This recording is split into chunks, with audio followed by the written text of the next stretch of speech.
और इस बीच बड़ी खबर आपको बता दें, इजरायल के प्रधानमंत्री बेंजामिन नेतन्याहू ने गाजा की जमीन पर कदम रख दिया है। नेतन्याहू 20 वर्षों में इजरायल के पहले प्रधानमंत्री हैं जो गाजा गए। नेतन्याहू ने यहां पर उत्तरी गाजा में पहुंचकर इजरायल के सैनिकों से मुलाकात की है। नेतन्याहू ने कहा है कि बंधकों के रिहा होने के बाद वो हमास को पूरी तरह से यहां पर खत्म कर देंगे और गाजा पर फिर कभी हमास दिखने वाला नहीं है। तो बड़ी खबर आपको बता दें, इजरायल के प्रधानमंत्री बेंजामिन नेतन्याहू गाजा की जमीन पर उन्होंने कदम रख दिया है। 20 वर्षों में ये पहली बार हुआ है कि इजरायल के ये पहले प्रधानमंत्री हैं जो गाजा गए हैं और नेतन्याहू ने यहां पर उत्तरी गाजा में पहुंचकर इजरायल के सैनिकों से मुलाकात भी की है। तो इजरायल की जेल से बाहर आने वाले वेस्ट बैंक के लोग हमास के फैन हो गए। उन्हें लगता है कि इजरायल से डील करने का हमास वाला तरीका ही बेहतर है। रिहाई के बाद भी वहां के लोगों में गुस्सा बढ़ता जा रहा है क्योंकि इजरायल ने वेस्ट बैंक में हमले और ज्यादा तेज कर दिए हैं। ऐसे में सवाल है कि बारूद के ढेर पर बैठा वेस्ट बैंक अगला गाजा बनेगा।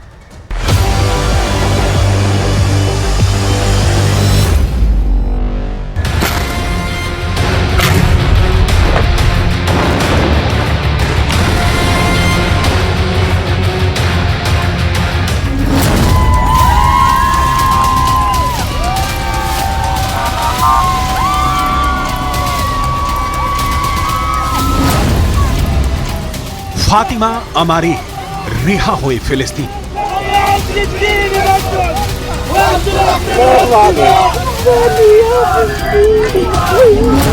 असल अल तैयारी इजरायली जेल से रिहा।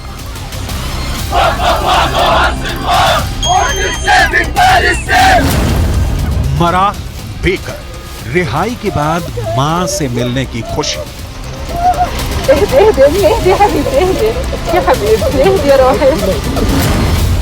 फिलिस्तीनी महिला 7 साल बाद परिवार से मिलने का जश्न।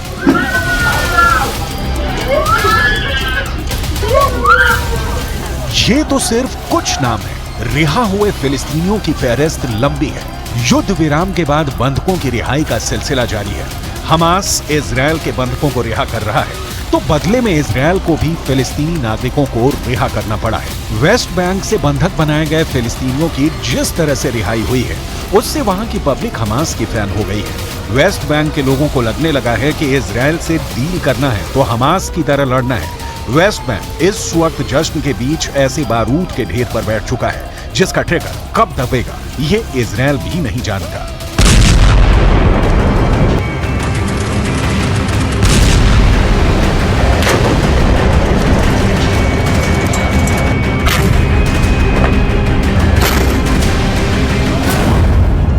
सवाल है कि क्या वेस्ट बैंक के लोग भी हमास के रास्ते पर चल पड़ेंगे? क्या इजरायल पर टूटेगा वेस्ट बैंक का तूफान? गाजा के बाद वेस्ट बैंक युद्ध का दूसरा एपिसेंटर बनने जा रहा है। वेस्ट बैंक फिलिस्तीन का वो हिस्सा है जो गाजा से करीब 20 गुना बड़ा है और यहाँ करीब 30 लाख लोग रहते हैं जो फिलिस्तीनी हैं। यहीं से इजरायल को 7 अक्टूबर जैसे हमले का खतरा सता रहा है।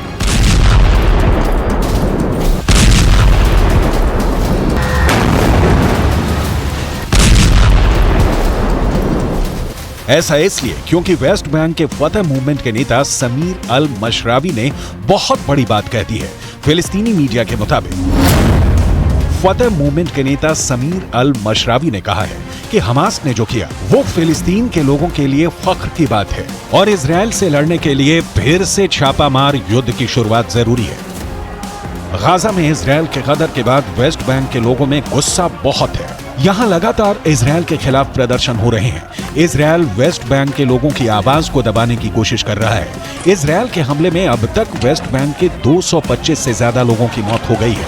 वहीं आधे से ज्यादा उत्तरी गाजा पर इजरायल का कब्जा हो चुका है। गाजा की ही तरह इजरायल की निगाहें वेस्ट बैंक पर भी पूरे कब्जे की हैं।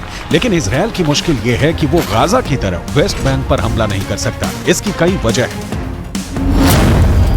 वजह नंबर 1, हमास का वर्चस्व गाजा में है जबकि वेस्ट बैंक में फतह मूवमेंट की सरकार है। वजह नंबर 2, दुनिया वेस्ट बैंक में फिलिस्तीन की सरकार को सपोर्ट करती रही है और वहां हमास की भी मौजूदगी नहीं है। वजह नंबर 3, वेस्ट बैंक का एक हिस्सा जॉर्डन से लगा है और जॉर्डन फिलिस्तीन को सपोर्ट करता रहा है।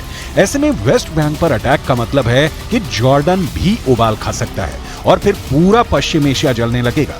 वजह नंबर 4, वेस्ट बैंक गाजा की तरह झील जैसा नहीं है। वहां का कंट्रोल इजराइल के पास है, लेकिन गाजा के मुकाबले वेस्ट बैंक के लोगों को ज्यादा आजादी है। वेस्ट बैंक के कई हिस्से में तो फिलिस्तीन के लोगों का दबदबा है। वजह नंबर 5, इजराइल को डर है कि वेस्ट बैंक में अगर छापामार युद्ध शुरू हो गया तो फिलिस्तीनी इजराइल पर भारी पड़ सकते हैं। इजराइल को डर है कि गाजा की तरह उसकी सेना ने वेस्ट बैंक में चढ़ाई की तो युद्ध यहां गाजा से 10 गुना ज्यादा खतरनाक हो जाएगा, क्योंकि यहां अगर जेनिन ब्रिगेड जैसे फिलिस्तीनी दस्ते एक्टिव होते हैं तो इजराइल के खिलाफ बड़ी हिंसक मुहिम शुरू हो जाएगी। इससे निपटना इजराइल की सेना के लिए मुश्किल होगा। जेनिन ब्रिगेड जैसे कई दस्ते इस वक्त वेस्ट बैंक में हैं, जिनके पास हथियार भी है।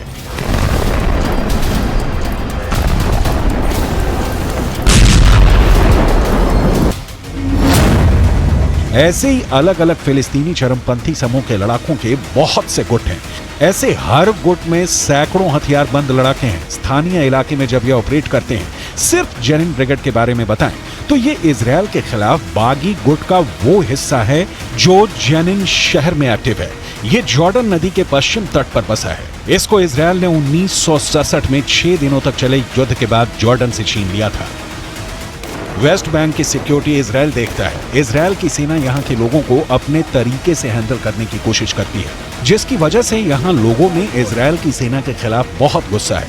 इजराइल को डर है कि वेस्ट बैंक पर लगातार हमला किया तो जेनिन ब्रिगेड जैसे गुट जवाबी अटैक करेंगे। फिलिस्तीन के लोगों का समर्थन उन्हें मिलेगा, जिससे इजराइल की सेना की मुसीबत बढ़ जाएगी।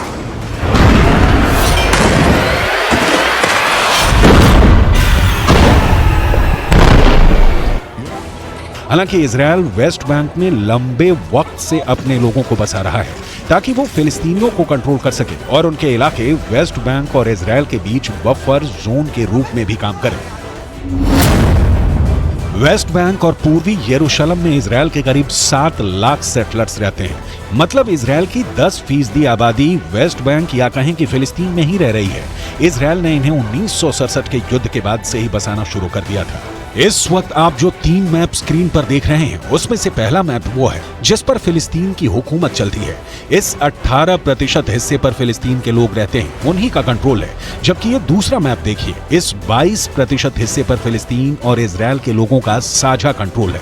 मतलब ये कि कहीं इजराइल के लोगों की ही हुकूमत है तो कहीं पर फिलिस्तीन के लोगों के पास अधिकार है और वो अपने तरीके से सारी चीजों को मैनेज करते हैं। जबकि तीसरा मैप जो वेस्ट बैंक का करीब 60% हिस्सा है, यहाँ पर इजराइल की सेना का दबदबा है। हर चीज उनके कंट्रोल में है। फिलिस्तीनियों के हर मूवमेंट यहाँ पर इजराइल की इजाजत से होती है। हर जगह चेक पॉइंट है और उन्हें कई इलाकों में दाखिल होने की इजाजत नहीं है। यानी वेस्ट बैंक का 60% इलाका पहले ही इजराइल के कब्जे में है। ऐसे में ये बात तो जग जाहिर है कि इजराइल के निशाने पर वेस्ट बैंक युद्ध के बाद से नहीं बल्कि लंबे वक्त से है। यहाँ तो वक्त के साथ अपनी पकड़ मजबूत बना रहा है। यहाँ के बड़े शहर जैसे हेब्रोन, रमल्ला, जेनिन और जेरिको हैं। इन शहरों पर कहने को फिलिस्तीन की सरकार की हुकूमत है, लेकिन असलियत यह है कि इजराइल इस पूरे इलाके को कंट्रोल करता है।